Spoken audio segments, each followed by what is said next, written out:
श्री दुर्गा सप्तशती पंचमों अध्याय। देवताओं द्वारा देवी की स्तुति। चंड मुंड के मुख से अंबिका के रूप की प्रशंसा सुनकर शुंभ का उसके पास दूध भेजना और दूध का निराश लौटना।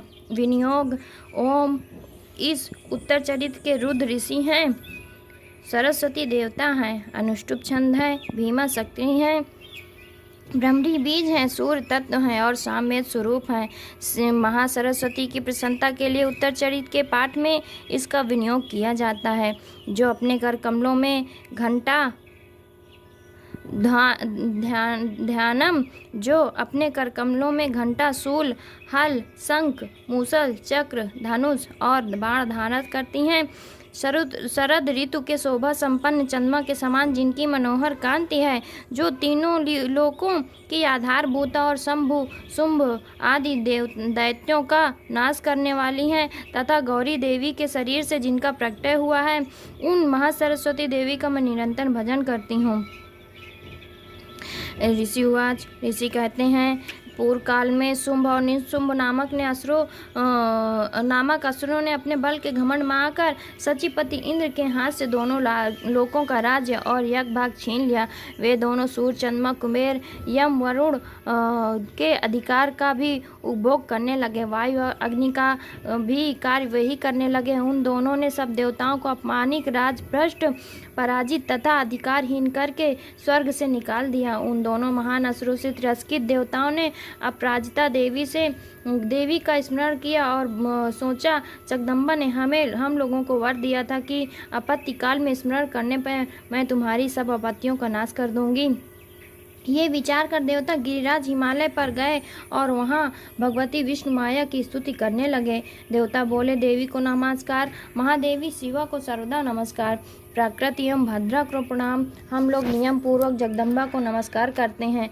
रौद्रा को नमस्कार, नित्या गौरी एवं धात्री को बारंबार नमस्कार, ज्योतिषमयी चंद्र रूपणी एवं सुख स्वरूपा देवी को सतत प्रणाम, शरणागतों की कल्याणमयी बुद्धि एवं सिद्ध रूपा देवी को बारंबार नमस्कार, नायरती राक्षसों की लक्ष्मी, राजाओं की लक्ष्मी तथा सवाणी शिव पत्नी स्वरूपा आप जगदम्बा को बारंबार नमस्कार, दुर्गा, दुर्गपारा, सारा, सर्वकार्णी, ख्याति, कृष्णा और धूम्रा देवी को सर्वदा नमस्कार, अत्यंत सौम्य तथा अत्यंत रौद्र रूपा देवी को हम नमस्कार करते हैं, उन्हें बारंबार नमस्कार है। जगत की आधारभूत कृति देवी को बारंबार नमस्कार। जो देवी सब प्राणियों में विष्णु माया के नाम से कही जाती है, उनको नमस्कार, उनको नमस्कार, उनको बारंबार नमस्कार। जो देवी सब प्राणियों में चेतना कहलाती है, उनको नमस्कार, उनको नमस्कार, उनको बारंबार नमस्कार। जो देवी सब प्राणियों में बुद्धि रूप से स्थित है, उनको नमस्कार, उनको नमस्कार, उनको बारंबार नमस्कार। जो देवी सब प्राणियों में निद्रा रूप से स्थित है, उनको नमस्कार, उनको नमस्कार, उनको बारंबार नमस्कार। जो देवी सब प्राणियों में क्षुधा रूप से स्थित है, उनको नमस्कार, उनको नमस्कार, उनको बारंबार नमस्कार। जो देवी सब प्राणियों में छाया रूप से स्थित है, उनको नमस्कार, उनको नमस्कार, उनको बारंबार नमस्कार। जो देवी सब प्राणियों में शक्ति रूप से स्थित है, उनको नमस्कार, उनको नमस्कार, उनको बारंबार नमस्कार। जो देवी सब प्राणियों में तृष्णा रूप से स्थित है, उनको नमस्कार, उनको नमस्कार, उनको बारंबार नमस्कार। जो देवी सब प्राणियों में शांति रूप से स्थित है, उनको नमस्कार, उनको नमस्कार, उनको बारंबार नमस्कार। जो देवी सब प्राणियों में सजाति रूप से स्थित है, उनको नमस्कार, उनको नमस्कार, उनको बारंबार नमस्कार। जो देवी सब प्राणियों में लज्जा रूप से स्थित है, उनको नमस्कार, उनको नमस्कार, उनको बारंबार नमस्कार। जो देवी सब प्राणियों में शांति रूप से स्थित है, उनको नमस्कार, उनको नमस्कार, उनको बारंबार नमस्कार। जो देवी सब प्राणियों में श्रद्धा रूप से स्थित है, उनको नमस्कार, उनको नमस्कार, उनको बारंबार नमस्कार। जो देवी सब प्राणियों में कांति रूप से स्थित है, उनको नमस्कार, उनको नमस्कार, उनको बारंबार नमस्कार। जो देवी सब प्राणियों में लक्ष्मी रूप से स्थित है, उनको नमस्कार, उनको नमस्कार, उनको बारंबार नमस्कार। जो देवी सब प्राणियों में वृत्ति रूप से स्थित है, उनको नमस्कार, उनको नमस्कार, उनको बारंबार नमस्कार। जो देवी सब प्राणियों में स्मृति रूप से स्थित है, उनको नमस्कार, उनको नमस्कार, उनको बारंबार नमस्कार। जो देवी सब प्राणियों में दया रूप से स्थित है, उनको नमस्कार, उनको नमस्कार, उनको बारंबार नमस्कार। जो देवी सब प्राणियों में तुष्टि रूप से स्थित है, उनको नमस्कार, उनको नमस्कार, उनको बारंबार नमस्कार। जो देवी सब प्राणियों में माता रूप से स्थित है, उनको नमस्कार, उनको नमस्कार, उनको बारंबार नमस्कार। जो देवी सब प्राणियों में भ्रांति रूप से स्थित है, उनको नमस्कार, उनको नमस्कार, उनको बारंबार नमस्कार। जो जीवों की इंद्रिय वर्ग की अधिष्ठाती देवी एवं सब प्राणियों में सदा व्याप्त रहने वाली हूँ, व्याप्ति देवी को बारंबार नमस्कार। जो देवी चैतन्य रूप से इस संपूर्ण जगत को व्याप्त करके स्थित है, उनको नमस्कार, उनको नमस्कार, उनको बारंबार नमस्कार। पूर्व काल में अपने अभीष्ट की प्राप्ति होने से देवताओं ने जिनकी स्तुति की तथा देवराज इंद्र ने बहुत दिनों तक जिनका सेवन किया, वो कल्याण की साधन भूता ईश्वरी हमारा कल्याण और मंगल करें तथा सारी आपत्तियों का नाश कर डालें। दंड दैत्यों से सताए हुए हम सभी देवता जिन परमेश्वरी को इस समय नमस्कार करते हैं तथा जो भक्ति से विनम्र पुरुषों द्वारा स्मरण किए जाने पर तत्काल ही संपूर्ण आपत्तियों का नाश कर देती हैं, वे जगदम्बा हमारा संकट दूर करें। ऋषि कहते हैं, राजन इस प्रकार जब देवता स्तुति कर रहे थे, उस समय पार्वती देवी गंगा जी के जल में स्नान करने के लिए वहां आई। तब उन सुंदर भावों वाली भगवती ने देवताओं से पूछा, आप लोग यहाँ किसकी स्तुति करते हैं? तब उन्हीं के शरीर कोर से प्रकट हुई शिवा देवी बोली, शुंभ दैत्यों से तिरस्कृत और युद्ध में निशुंभ से पराजित हो यहाँ एकत्रित हुए समस्त देवता मेरी ही स्तुति कर रहे हैं। पार्वती जी के शरीर कोर से अंबिका का प्रादुर्भाव हुआ, इसलिए वे समस्त लोकों में कौशिकी कही जाती हैं। कौशिकी के प्रकट होने के बाद पार्वती देवी का शरीर काले रंग का हो गया, अतः वो हिमालय पर रहने वाली कालिका देवी के नाम से विख्यात हुई। तदंतर शुंभ निशुंभ के भ्रात चंबुन वहां आए और उन्होंने परम मनोहर रूप धारण करने वाली अंबिका देवी को देखा। फिर वे शुंभ के पास जाकर बोले, महाराज, एक अत्यंत मनोहर स्त्री जो अपनी दिव्य कांति से हिमालय को प्रकाशित कर रही है, वैसा उत्तम रूप कहीं किसी ने नहीं देखा होगा। श्रेष्ठर, पता लगाइए वो देवी कौन है और उसे ले लीजिए। स्त्रियों में तो वो रत्न है, उसका प्रत्येक अंग बहुत सुंदर है तथा वो अपने श्री अंगों की प्राभा से संपूर्ण दिशाओं को प्रकाश फैला रही है। दैत्यराज, अभी वो हिमालय पर ही मौजूद है, आप उसे देख सकते हैं। प्रभु, तीनों लोकों में मणि, हाथी और घोड़े आदि जितने रत्न वे सब इस समय आपके घर में शोभा पाते हैं। हाथियों में रत्नभूत ऐरावत, जो ये पारिजात का वृक्ष और यह उच्च स्व घोड़ा, ये सब आपने इंद्र से ले लिया है। हंसों से जुता हुआ विमान भी आपके आंगन में शोभा पाता है। ये रत्नभूत अद्भुत विमान जो पहले ब्रह्मा जी के पास था, अब आपके पास लाया गया है। ये पद नामक निधि आपने कुबेर से छीन लाए हैं। समुद्र ने भी आपको किंजलकनी नाम की माला भेंट की, जो केसरों से सुशोभित है और जिसके कमल कभी कुम्हलाते नहीं है। स्वर्ण की वर्षा करने वाला वरुण का छत भी आपके घर में शोभा पाता है। ये श्रेष्ठ रथ जो पहले प्रजापति के अधिकार में था, अब आपके पास मौजूद है। दैत्येश्वर, मृत्यु की उत्कांतिदा नाम वाली शक्ति भी अपनी छीन ली है तथा वरुण का पास और समुद्र में होने वाले सब प्रकार के रत्न आपके भाई निशुंभ के अधिकार में हैं।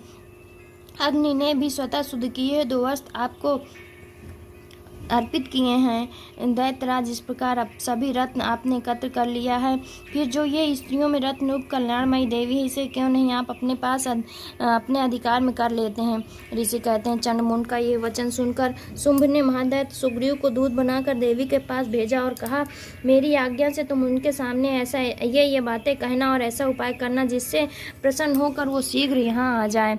वो दूत पर्वत के अत्यंत रमणीय प्रदेश में जहाँ देवी मौजूद थी गया और मधुर बाणी में कोमल वचन बोला। दूत बोला, देवी, दैत्यराज तुम इस समय तीनों लोकों के परमेश्वर हैं। मैं उन्हीं का भेजा हुआ दूत हूँ और यहाँ तुम्हारे पास आया हूँ। उनकी आज्ञा सब देवता एक स्वर में मानते हैं, उनको कोई उल्लंघन नहीं कर सकता। वे संपूर्ण देवताओं को परास्त कर चुके हैं। उन्होंने तुम्हारे लिए जो संदेश दिया है उसे सुनो। संपूर्ण त्रिलोकी मेरे अधिकार में है, देवता भी मेरे आज्ञा के अधीन चलते हैं। संपूर्ण यज्ञों के भागों को मैं ही पृथक पृथक भोगता हूँ। तीनों लोकों में जितने श्रेष्ठ रत्न हैं वे सब मेरे अधिकार में है। देवराज इंद्र का महान ऐरावत जो हाथियों में रत्न के समान है, मैंने छीन लिया है। क्षीर सागर का मंथन करने से जो अश्व रत्न उच्च स्वर प्रकट हुआ है, उसे देवताओं ने मेरे पैरों पर पड़कर समर्पित कर दिया है। सुंदरी उनके सिवा और भी जितने रत्न भूत पदार्थ देवताओं गंधर्वों और नागों के पास थे वे सब मेरे पास आ गए हैं। देवी हम लोग तुम्हें संसार की स्त्रियों में रत्न मानते हैं, अतः तुम हमारे पास आ जाओ, क्योंकि रत्न का उपभोग करने वाले हम ही हैं। चंचल कटाक्षों वाली सुंदरी तुम मेरी या मेरे भाई पराक्रमी निशुंभ की सेवा में आ जाओ, क्योंकि तुम रत्न स्वरूपा हो। मेरा वर्णन करने से तुम्हें तुलना रहित महान ऐश्वर्य की प्राप्ति होगी। अपनी बुद्धि से विचार कर तुम मेरी पत्नी बन जाओ। ऋषि कहते हैं दूत के यूं कहने पर कल्याणमयी भगवती दुर्गा देवी जो उस जगत को धारण करती हैं मन ही मन गंभीर भाव में से मुस्कुराई और इस प्रकार बोली। देवी ने कहा, दूत तुमने सत्य कहा, इसमें तनिक भी मिथ्या नहीं। शुंभ तीनों लोकों के स्वामी और निशुंभ भी उसी के समान पराक्रमी, किंतु इस विषय में मैंने जो प्रतिज्ञा कर ली उसे मिथ्या कैसे करूं। मैंने अपनी अल्प बुद्धि के कारण पहले से ही प्रतिज्ञा कर रखी है, उसे सुनो। जो मुझे संग्राम में जीत लेगा, जो मेरा अभिमान चूर कर देगा तथा संसार में जो मेरे समान बलवान होगा वही मेरा स्वामी होगा। इसलिए शुंभ अथवा महादैत्य निशुंभ स्वयं यहाँ पधारें और मुझे जीत कर शीघ्र ही मेरा पाणी ग्रहण करें। इसमें विलंब की क्या आवश्यकता है। दूत बोला, देवी तुम घमंड में भरी हुई हो, मेरे सामने ऐसी बातें ना करो। तीनों लोकों में कौन ऐसा पुरुष जो निशुंभ के सामने खड़ा हो सके। देवी अन्य दैत्यों के सामने भी सारे देवता युद्ध में नहीं खड़े हो सकते, फिर तुम स्त्री होकर कैसे ठहर सकती हो। जिन शुंभ आदि दैत्यों के सामने इंद्र आदि सब देवता भी युद्ध में नहीं खड़े हुए, उनके सामने तुम स्त्री होकर कैसे जाओगी। इसलिए मेरे कहने से तुम निशुंभ के पास चली चलो।